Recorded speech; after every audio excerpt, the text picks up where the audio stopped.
sebelum dia membuat sesuatu, misalkan contohnya dia membuat suatu pesawat, penemu pesawat ya, atau penemu lampu, dia pasti akan berhayal dulu. Konsepnya seperti itu. Setelah dia berhayal, baru dia berpikir.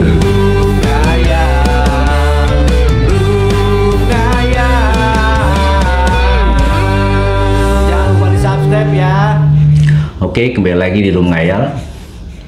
Assalamualaikum warahmatullahi wabarakatuh. Salam sejahtera untuk semuanya. Pikiran dan hayalan. Dua kata ini sebenarnya dampaknya bisa baik dan dia juga bisa buruk ya. Kalau berlebihan juga berpikir dapat menjadikan hal buruk buat diri kita, dan hayalan pun sama. Kalau berlebihan pun akan berdampak mental kita terganggu dan akan bermasalah, berdampak kepada kehidupan kita sehari-hari ya.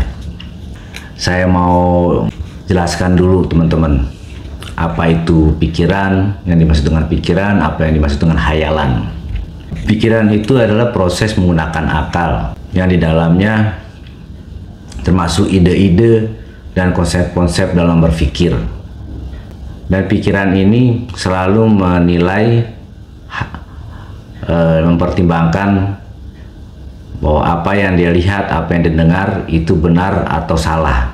Itulah pemikiran ya. Dan pikiran itu terbagi dua. Ada pikiran sadar dan pikiran bawah sadar. Pikiran sadar ini kecenderungan digunakan secara logis dan sadar, yang biasa kita gunakan dalam kehidupan keseharian ya. Ya contohnya aja seperti yang simpel aja, kita makan, kita berpikir makan karena kita lapar, dan kita berpikir minum karena kita haus, karena menyangkut dengan akal ya. Kita bekerja karena kita butuh uang ya, seperti itu. Jadi pikiran sadar itu suatu bentuk hal yang logis dan sadar yang dibutuhkan dalam kesehari-harian manusia. Nah, kalau pikiran bawah sadar ini adalah kecenderungan berpikir dengan ingatan emosi, seperti masa lalu kita, kebiasaan-kebiasaan kita, hal-hal kepribadian dan kepercayaan. Pikiran itu memungkinkan kita sebagai manusia untuk membuat konsep, untuk memecahkan suatu masalah, untuk melakukan penalaran ya, menalar atau menganalisa sesuatu, dan juga pemikiran ini yang membuat suatu keputusan. Ya karena konsepnya itu adalah pikiran adalah suatu bentuk akal manusia yang dapat menciptakan hal-hal baru dan yang dapat memecahkan suatu masalah. Dan pikiran juga bisa negatif dan bisa positif ya. Contohnya misalkan tentang perasaan. Pikiran negatif tentang satu adalah perasaan. Negatif dari pikiran itu yang menyangkut tentang perasaan adalah curiga, kecemasan, kesedihan. Nah itu pikiran negatif ya. Kalau pikiran yang positifnya adalah senang, bahagia, dan percaya diri. Poin 2 adalah perilaku. Pikiran-pikiran yang negatif adalah cenderung berperilaku negatif jika menghadapi suatu masalah. Ya macam-macam, punya masalah dia bisa melakukan pengrusakan yang ada di dalam hidupnya. Contohnya misalkan dia bisa banting suatu benda atau memukul sesuatu, itu kan perilaku ya. Dia mempunyai suatu masalah, menghadapi suatu masalah, akhirnya dia refleks karena dia berpikir negatif, memukul dirinya sendiri, tangannya ke suatu tempat, suatu objek, bisa tembok, bisa meja, atau melemparkan sesuatu, bisa gelas, bisa benda lainnya. Yang poin 3 adalah cara menghadapi tantangan atau menghadapi masalah. Hampir sama dengan poin 2 tadi. Orang yang berpikir positif, dia akan selalu menghadapi suatu masalah dengan tenang. Dia selalu menghadapi dengan ketenangan dan mencari solusi bagaimana untuk memecahkan suatu masalahnya. Tetapi jika yang mempunyai berpikiran negatif, dia pasti akan menghadapi suatu masalah dengan tergesa-gesa, cenderung sikap yang tidak tenang, dan mempunyai pandangan bahwa masalah yang dihadapi saat ini adalah masalah berat. Yaitu beberapa poin tentang pikiran ya, definisi tentang pikiran. Karena pikiran ini sebetulnya tidak lepas dengan akal budi, dan pikiran itu selalu dibutuhkan oleh manusia, karena manusia bisa dapat bekerja karena ada pikiran, karena pikiran itu yang positif biasanya menggunakan logika, menggunakan pandangan-pandangan yang dapat memecahkan suatu masalah, atau pandangan-pandangan yang dapat membuat konsep-konsep dalam hidupnya. Tetapi jika pikiran itu negatif ya, tidak bisa dihindari oleh suatu individu, dia akan merasa jika mempunyai suatu masalah atau mempunyai suatu tantangan, dia akan timbul kecemasan, curiga, dan merasa tidak percaya diri.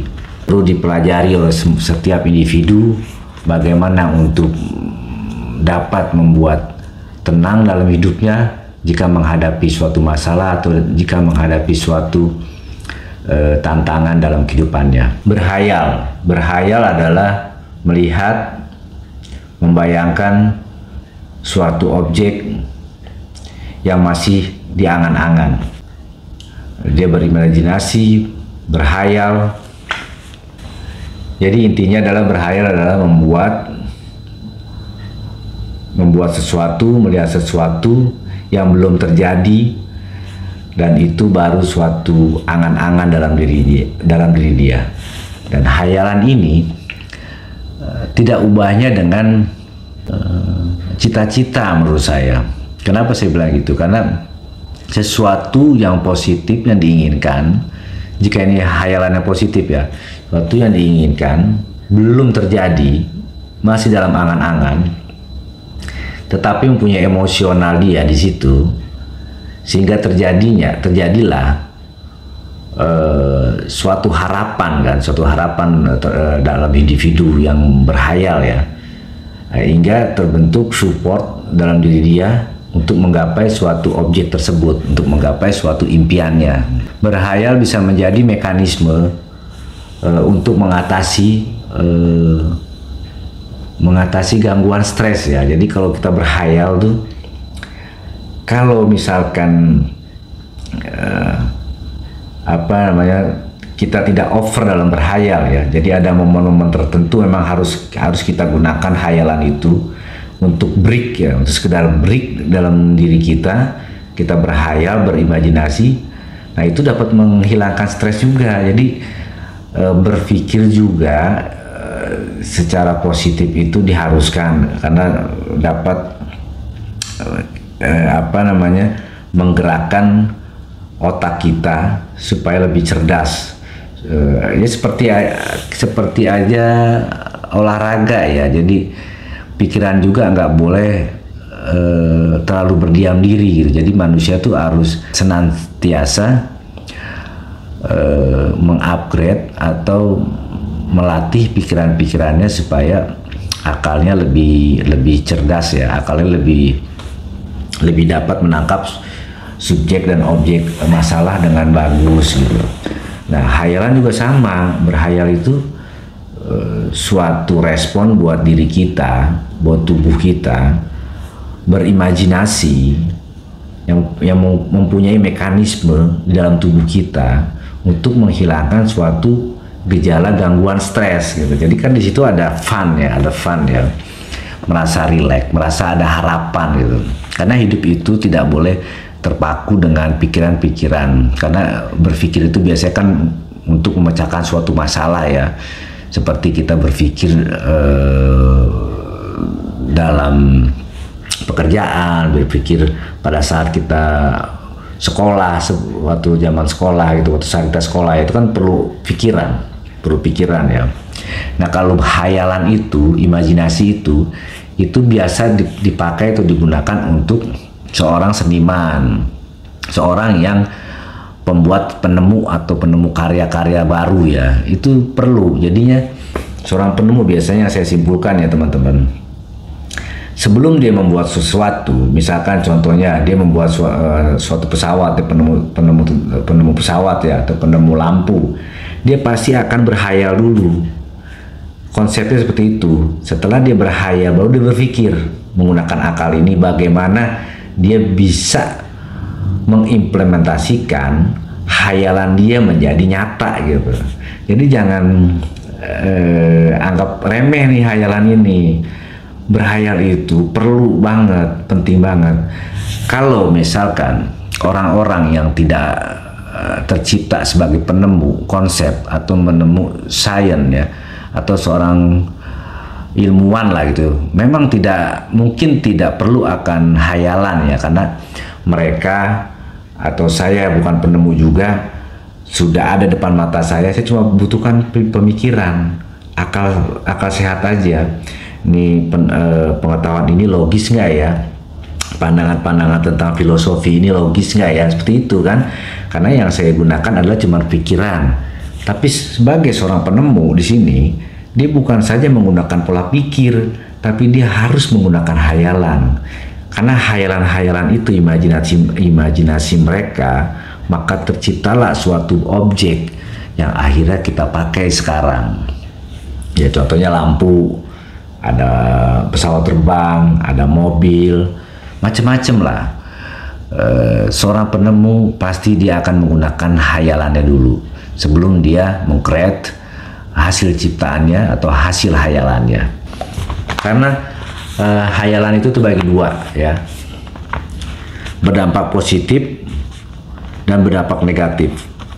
Yang berdampak positif adalah menjadi cara untuk menghibur diri. Jadi hayalan itu dapat juga menghibur diri kita dan juga mengasah kreativitas kita. Nah ini poinnya, mengasah kreativitas. Nah, orang-orang yang berhayal dengan positif pasti dia lebih berkreativitas dibandingkan orang yang pemikir. Orang yang cuma menggunakan pikirannya saja, dia cuma terbelenggu dengan suatu subjek, dengan suatu objek, tapi dia tidak menciptakan objek lainnya, gitu maksud saya. Jadi orang yang menggunakan hayalannya dengan positif, dia pasti lebih berkreativitas hidupnya. Makanya seorang penemu, seorang ilmuwan di dunia ini, saya yakin banget mereka pasti menggunakan hayalan mereka. Mereka pasti menggunakan imajinasi mereka sehingga mereka dapat menciptakan suatu hal-hal yang baru yang pada saat ini kita gunakan, yang pada saat ini kita nikmati. Pandangan-pandangan juga, teori-teori tentang keilmuan juga sama. Mereka pasti berimajinasi, mereka tidak berpikir. Mereka berimajinasi dahulu baru mereka berpikir. Apakah itu benar, logis, apakah itu tidak. Jadi begitu. Dia tidak, konsepnya itu tidak berpikir dulu, tidak. Dia berhayal dulu suatu objek atau suatu objek. Jika sudah dapat hayalan dia, suatu objek tertentu yang dihayalin, baru mereka berpikir apakah ini logis ataukah ini tidak gitu. Makanya nggak mungkin kan orang berpikir tiba-tiba pengen bikin pesawat. Nah, kayak gimana yang ada di angan-angan dia, pesawat itu seperti apa, mobil itu seperti apa, pasti hayalan yang dia pakai. Pasti mereka seorang ilmuwan, mereka menggunakan hayalan mereka dahulu, baru mereka menggunakan pola pikir mereka, bagaimana cara mengimplementasikan atau menciptakan objek yang ada di angan-angan mereka. Negatifnya gimana? Ya berhayal bisa mengganggu fungsi hidup sehari-hari seperti konsentrasi, tidak tanggap terhadap lingkungan sekitar, dan dia tidak bisa membedakan yang mana yang nyata dan mana yang hayalan. Nah ini berbahaya juga. Jadi semuanya itu memang tidak boleh over ya. Berpikir pun tidak boleh over, berhayal pun tidak boleh over. Berpikir terlalu over pun itu pertama mental terganggu juga. Apalagi jasmani tubuh kita ini pasti akan terganggu. Pasti ada penyakit di dalam tubuh kita. Kita pasti akan stres karena terlalu banyak mikir yang kapasitas diri kita tuh sebenarnya tidak mampu dengan berpikir yang melebihi batas gitu. Dan banyak banget kan penyakit-penyakit, ya contohnya GERD, lambung, bisa juga stres, darah tinggi karena terlalu banyak mikir. Bahkan kalau udah gelisah sampai paranoid bisa juga nanti akan timbul penyakit jantung misalkan.